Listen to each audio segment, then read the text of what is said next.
Good morning. In this video, we are going to talk about off-road riding on motorcycles in Algeria. Generally, there is a moment every rider knows. It's that exact split second when the pavement ends, the vibration changes, and the world suddenly feels twice as big. On the street, you follow lines painted by someone else. In the dirt, you draw your own. And if you are looking for a place to draw those lines, there is a massive, beautiful canvas waiting for you in North Africa. Algeria is, without exaggeration, an absolute paradise for off-road motorcycling. We have the landscapes, the scale, and the sheer variety of terrain that riders across the globe dream about.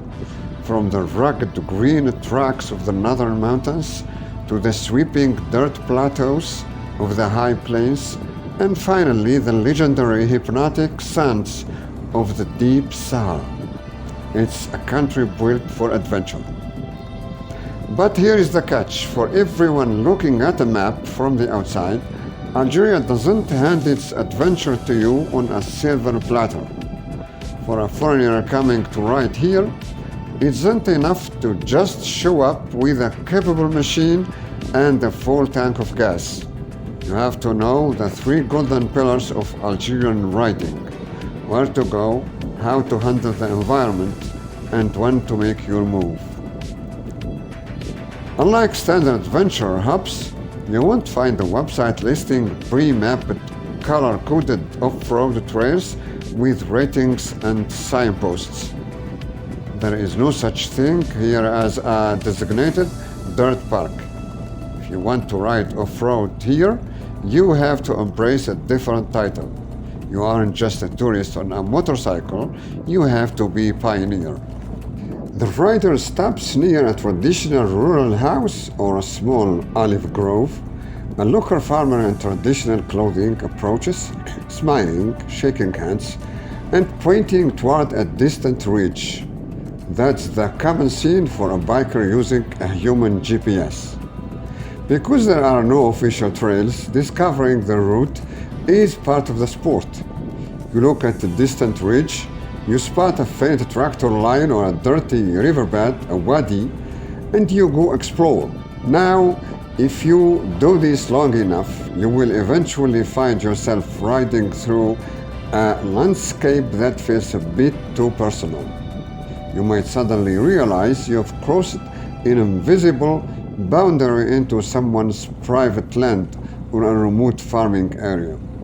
In many parts of the world, that realization comes with a wave of anxiety.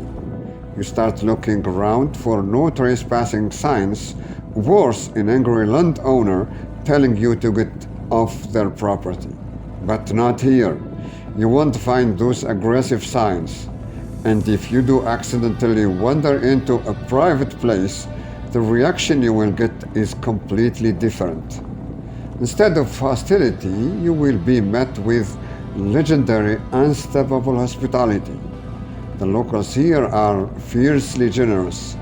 Don't be surprised if a wrong turn into a rural homestead results in the engine being shut off, a handshake, and an immediate invitation for a hot glass of mint tea or a shared meal. When you find yourself lost or when a track disappears into a rocky hillside, don't look at your phone. Look for a human. Stop the bike, remove your helmet, offer a polite greeting, and just ask. The locals know every rock, every goat path, and every hidden pass through the hills. They don't need satellites. If you are respectful and patient, the people living along these routes will become your ultimate genius GPS. They won't just show you the way, they will make sure you are safe before you twist the throttle again. Once you get out there, the trails will throw everything they have at you. The diversity of the landscape means that no 2 kilometers are ever the same. Some stretches will be frankly a little boring, just flat, straight dirt roads where the challenge is simply keeping your focus through the dust, but keep riding and the landscape will mutate. Suddenly you are facing a technical rocky climb that requires every ounce of your clutch control and standing balance. And around the next bend, you might hit a section that looks completely impossible. A wash of deep, loose shale or a sheer drop-off curved by the winter rains. Out there are no park rangers to bail you out and no safety barriers. The rules of the trail are dictated entirely by a few brutal, honest factors. Your own judgment, your courage, your technical ability, your willingness to take risks, and what your motorcycle is actually capable of delivering. You have to know your limits. The terrain doesn't care about ego. If a trail looks impossible, it may just be, and knowing when to turn back or find an alternative route is what separates a successful pioneer from a surrender rider. But as you journey through these remote areas, looking for the roughest, most challenging paths, you are going to encounter a very specific, funny cultural barrier. To the locals living in these regions, asking for the dirt road or the rough track is going to seem incredibly weird. You have to look at it from their perspective. For decades, communities have watched infrastructure improve. They have celebrated the arrival of smooth, beautiful black pavement that connects their villages to the rest of the country. To them, asphalt represents comfort, progress, and safety.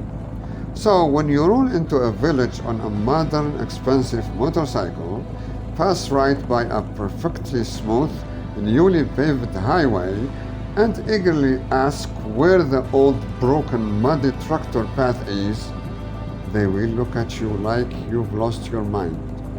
Why on earth, their faces will ask, would anyone leave the nice pavement to go suffer in the mud and the rocks?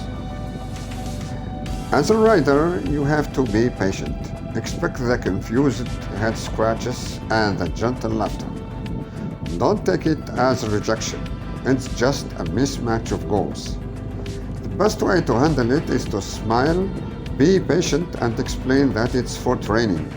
Tell them you are practicing your skills, testing the machine, and looking for a challenge. Once they understand that the struggle is the whole point for you, the confusion turns into respect. They will smile, point you toward the most rugged hill in the district, and wish you luck. Riding off-road here isn't about following a pre-packaged tourist route. It's an exercise in patience, human connection, and raw adaptability. It asks you to be more than just a person twist a throttle. It forces you to talk to people, to trust the locals, to respect the weather, and to read the terrain with open eyes. But if you are willing to slow down, explain your passion, and let the people be your guide, this country will reward you with riding experiences that you cannot buy anywhere else on earth. You will find trails that feel like they were created just for you, because you may genuinely be the first person to tackle them on two wheels. So leave the highway behind, talk to the locals, embrace the looseness, and go find out what it means to be a pioneer on the magnificent, untamed tracks of the country. Ride safe, and we'll see you out on the dirt.